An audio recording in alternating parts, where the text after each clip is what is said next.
Thank you and welcome to the show this morning. The topic this morning is the Tennessee Legislative Black Caucus, and we're fortunate to have with us two members of the Tennessee Legislative Black Caucus, Representative UJones, Jr. from the 98th Legislative District of Memphis, Tennessee, and Representative LMiller from the 88th Legislative District in Memphis, Tennessee. And let me welcome both of you to the show this morning. Thank you, Dr. Haney. Representative Jones, let's start out by having the two of you, after Representative Jones, Representative Miller, you give us the same kind of information, to give us some information about your education and your background, some of the things that were instrumental in your lives to bring you to where you are today. Let's talk about that for a few minutes. I'd be glad to, Dr. Haney. I'm a graduate of Northside High School in Memphis, Tennessee. I've attended LMiller1 College, which is a traditional African-American college, and also, at this time, still attending TSU. What had happened is, in our community, some young men had gotten together and wanted to make a difference within our community. So one day we sat down at a table and we decided what we wanted to do and how we wanted to change our communities. At that time, we had a young man who was running for city council, a young man who was running for school board, and a young man who was, which was myself, running for state representative. At that time, I did not win the first time. It took a few tries. It took me 3 times to win. It was not a easy task, and you would run into certain situations where people would tell you, you don't need to run. You need to go somewhere and sit down. But that wasn't the case. I was concerned about my community, and what I do is I use a little saying: a quitter never wins, and a winner never quits. So I ended up being elected. I'm in my 4th term at this time, and I'm enjoying it quite tremendously. At one time, we enjoyed having the notability or notoriety that in our particular district, we had not only the youngest city councilman, we had the youngest school board member, the youngest county commissioner, the youngest state representative, and also the youngest state senator. And people from that community knew that we were about business, and we've gotten a lot of things done for our district. So the 98th Legislative District in Memphis is a very, very influential and very important district. Very important. We still need a lot of things. There's a lot of things to be done, but we've gotten a lot of things done also. Very good. Thank you. Representative Miller, let's look at your early political career and give us a similar kind of information. Then we'll get into our issues for today. Thank you, Dr. Haney. I'm a freshman representative, elected back in November of last year. I'm a graduate of Booker T. Washington High School, which is basically surrounded by public housing. I'm a product of public housing. And I'm a graduate of LMiller1 College, BA degree in social science. My involvement in I guess, politics originally came from Representative Alvin King. I don't know if you're aware of him, but he is was a 20-year veteran of the State House. He was defeated last year. My initial introduction into politics was through Alvin King. I was a kid in the community. He came over to campaign, and at that point, he decided to make me a campaign manager. So I was elated by that. I was excited by that. And I went on to become more involved in my community. And again, as I win my first election, won my first election last year, I'm proud of it.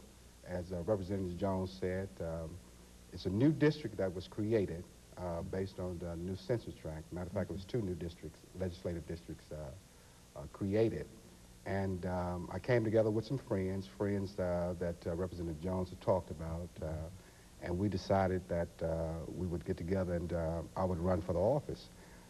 So we're here now, and hopefully we will try to do the best thing we can do for our community, our constituency, and the state. Very good, and I'm sure you will. I think that both of you represent very, very important influences within Tennessee politics, and certainly Chairman Jones, as the chairman of the Tennessee Legislative Black Caucus, let's talk about some of the things that you're involved in, the two of you are involved in as members of that body. But at the same time, let's give our audience some idea of the legislative process and where the caucus perhaps fits within that legislative process?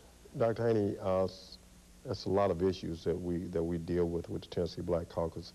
We're virtually the voice of the community throughout the state. We're the voice for the minority community. We're the voice for the women issues.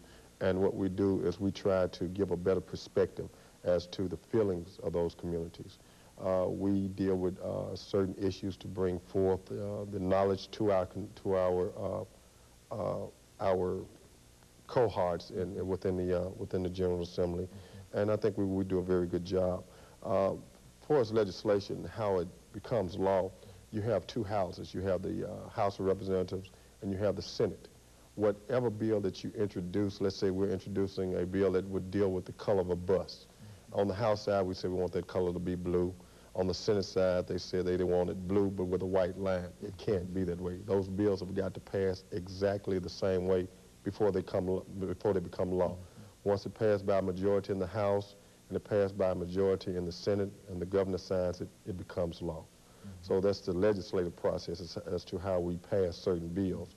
The issues that we deal with in the Tennessee Black Caucus, we have many groups that come to us that are concerned about contracts with the states, that are concerned about getting certain appropriations for programs.